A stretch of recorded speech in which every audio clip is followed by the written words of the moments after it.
Good morning, guys. Thanks for listening to Coffee with Christ. If you haven't subscribed, hit the button below. It's a beautiful day today. It's snowing. I don't like snow.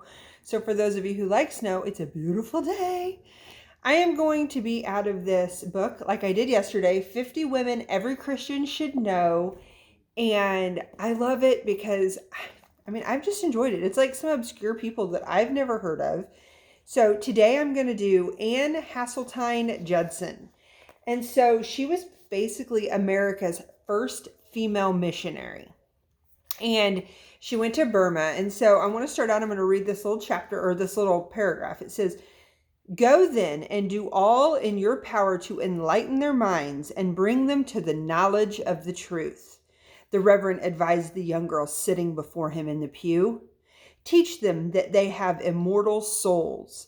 It was a tall order for a girl of 23, married in her parents' dining room only hours before. But the young lady, still dressed in her wedding finery, met the preacher's stern gaze with a firm gaze of her own, refusing to shrink from his command. Anne Hasseltine Judson was about to become America's first female missionary, and she was ready. So Anne was a typical teenage girl who liked parties and dancing, and then she read this book, and it totally changed her life. This quote that said, "She that liveth in pleasure is dead while she liveth." It changed Anne's life, and she started to look inside of herself and devoted her life more to prayer. And then her parents had this man, Adoniram, don't know if I pronounce it right, over for dinner, and they basically fell in love. But he was going to do this preposterous thing and leave and go to Burma to be a missionary. And her parents knew that if they said yes when he asked for her hand in marriage, that they would probably never see their daughter again.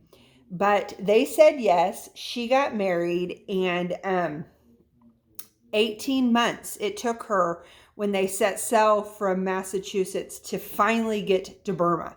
But when they showed up to this small town on the coast, mind you, on the trip, in that 18 months, she got pregnant and had a stillborn baby, and it died. And then they got there, and she explained that it was the unhappiest day of her life. So she comes to this poor village, didn't speak the language. They had bamboo houses. It was a crazy experience. But she stayed faithful. She stayed faithful, and she grew, and they had a really hard time. So for like the first 6 years, they didn't get any converts because people were like, "You got your religion, I got my religion. We're good. I don't want it." But they were faithful. And Anne would meet with children every day, and then she met with women on Sundays. And finally, after 6 years, they got their first male convert who decided that he wanted to follow Jesus.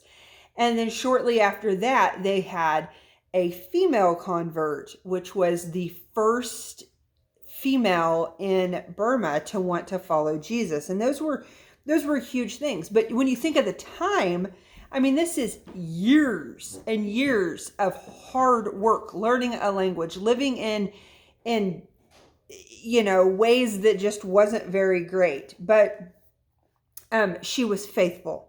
She was faithful. And so in that time, she had an 8-month-old son that died. Didn't say why he died, but he died. And so she just was met with hardship, and she got sick with this liver ailment. So she had to come back to America. She was without her husband for a year. They were apart. She got better, but while she was over here, she wrote the history of Burmese missions and the importance of women on the mission field, that actually it just kind of awakened America at the time to the need for this. So there was great purpose in it. And she went back to Burma. When she got there, they were at war. Her husband got taken, put in prison, and she got sick during that time. She had another baby. So she's lost 2 babies. She had a little girl, and she got sick. Her husband was released 17 months later, but Anne was already sick, and he went and took her to get treatment, but she eventually died at 36 years old in 1826. And so I hope I haven't lost you. I mean, this lady's had like heartache upon heartache. And so in her life, she had seen 18 converted Christians. That's it. A small number, but she had faith, you know. She had faith that, you know, it could spread. And so by her husband's death in 1850, there was 63 churches in Burma, 163 missionaries and native preachers, and 8,000 converted Burmese people.